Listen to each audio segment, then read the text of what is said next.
Hey everybody, thank you for joining me today. So today's video, we're going to be using this Mojo Monday sketch.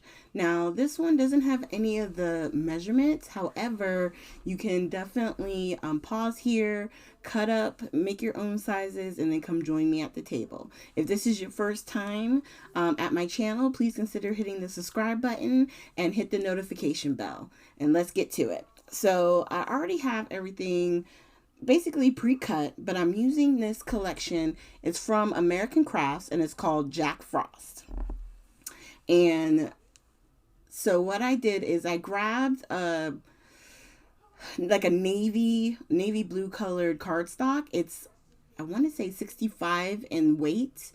So it's super light. So with a lot of the cards that I'm using for this particular series, I am going to be putting cardstock on the inside to give it a little bit of weight. So if you ever are using cardstock for your bases that's a little bit on the lighter side, I always suggest add a piece of cardstock into the inside, and then whatever you're doing on the outside will help balance it out and give it a little bit of strength. Okay, or if you can find navy blue paper, obviously that's in like a 110 pound, then get that. All right, so for this project, it has the corners notched, and I'm using the, what is that? We Are Memory Keepers, I think it is. One of their hand corner punches, which I think is the Deco, if you guys are wondering. So I think I used the Deco side, and on this particular version of the card, I did my matte and the pattern paper.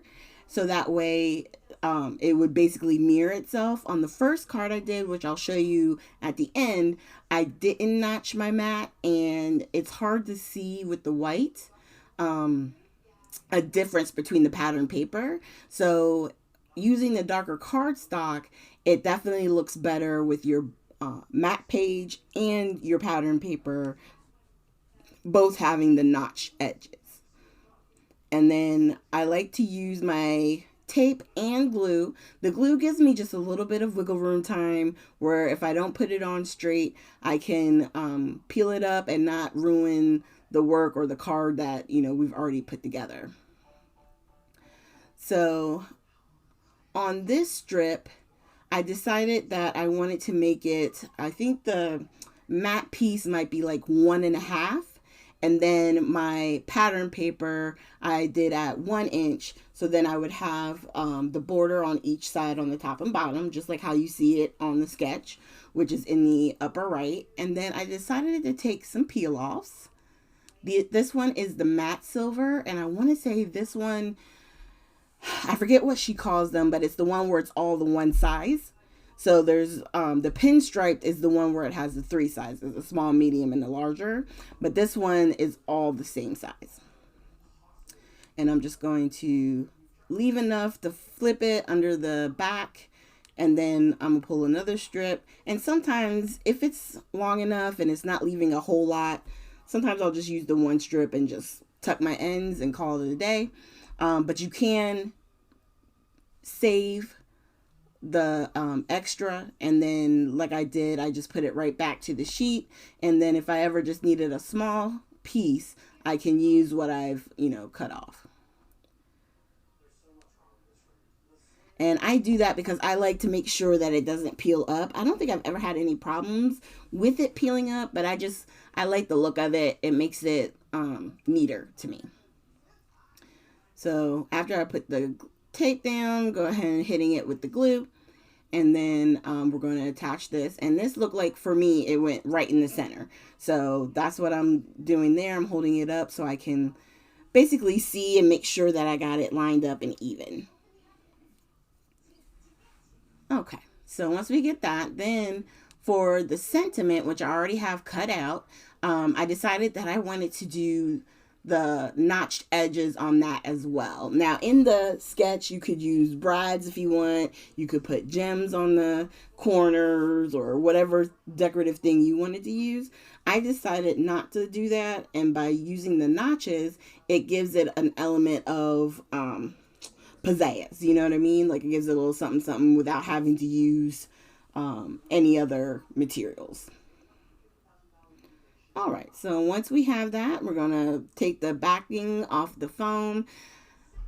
I decided that I needed just a little bit more just in the center because it was on the weaker side, and I didn't want it to feel like it was gonna like bend weird being on the card and not having support.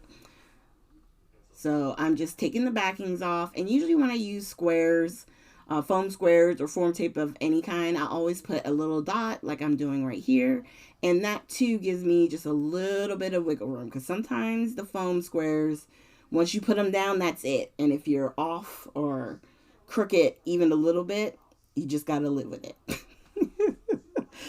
And then since I decided not to do the sentiment on the bottom right hand side of the card where that little white strip is, I decided to put 3 little Nuvo drops right down in the bottom right hand side. So my sentiment says, some people are worth melting for. I thought it was cute.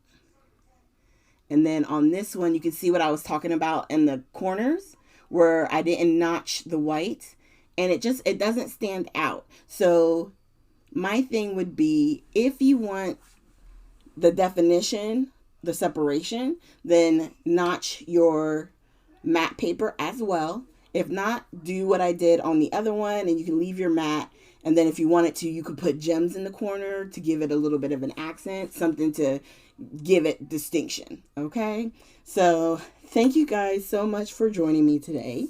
Like I was kind of mimicking in the picture, please consider giving this video a thumbs up. You can leave comments down below. Whenever you comment, I do read them all, and I try to make sure I respond to everybody because I appreciate you guys so much, and we will see you with our next video.